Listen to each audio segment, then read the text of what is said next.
Let me temporarily set aside my manuscript. Instead, let me speak from my mind and from my heart.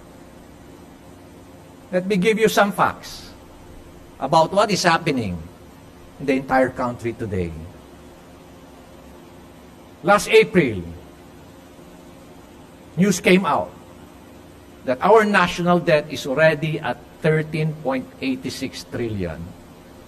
Remember that when President Duterte started his administration as President of the Philippines, our national debt was at 5.7 trillion, accumulated for decades.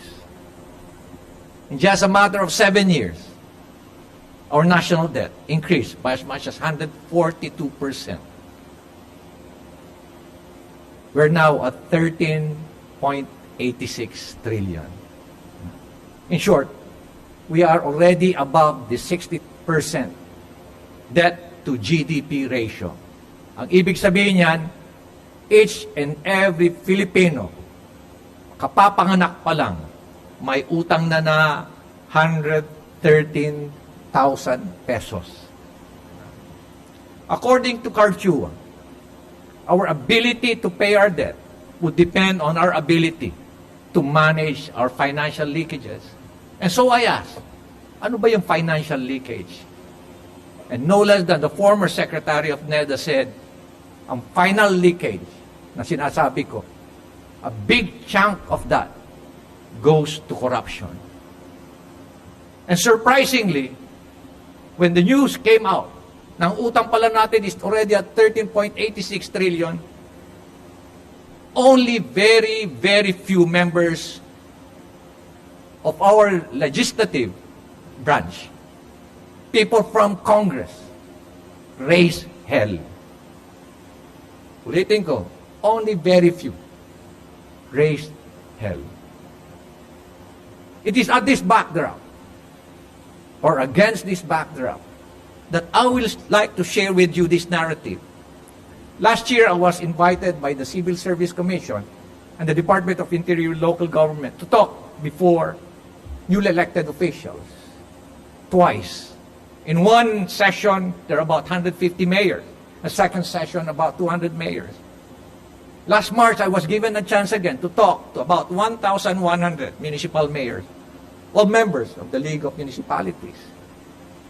3 weeks ago, I had the chance to talk and speak before vice governors of the different provinces. In all occasions, my topic was technology and governance. Basically, how do you use technology in enhancing the way we govern, the way we process, the way we manage our local government unit. For the first 15 minutes, everybody was just so enthusiastic, listening to me, looking at my impressive presentation. And then I start talking about good governance. I start talking about traditional politics. I start talking about corruption and its direct correlation with poverty.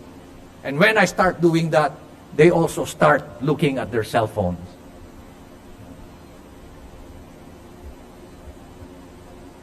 Are we not going to ask ourselves, is corruption now becoming a norm in government? Is good governance becoming an exception? Nakakalungkot na meron na nga silang tinatawag na porsyento sa bawat project. Hindi pa nagsawa. May porsyento na nga sila. Sila pa yung contractor. Hindi pa rin nagsawa. May porsyento na nga sila. Sila pa rin yung contractor. Sila pa rin yung supplier. Unfortunately, only few people raise this issue. Tayo sa Philippine National Police, I've been talking to your CESPO, Louie Makilan, and all the other RESPOs. When they visited me 2 weeks ago, that was about 3 weeks ago, we are willing to give or contribute a reasonable percentage of our pension plan or of our pension to national government to address this big issue. Pero nakakalungkot, nothing have we heard from our legislators that they are willing to give up their pork barrels. Kahit malang sana sabihin nila na bawasan niyo yung pork barrel, but nobody, for some reason, nobody would admit na meron pala silang pork barrel. But now that I am with local government, the fact remains that there is still pork barrel. Tayo, in the uniformed service, both from the armed forces and from the Philippine National Police, we risk our life. We risk equality time with our family. And we're willing to give up a small amount of our pension just to help national government, just to address this huge deficit, just to address this big national debt. Hintayin natin kung anong sasabihin ng ating mga magigiting na legislators.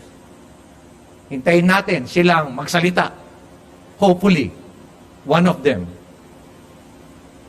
will come out in the open and tell us it is about time that legislators should also give a big contribution to address national government issue, especially on our financial debt.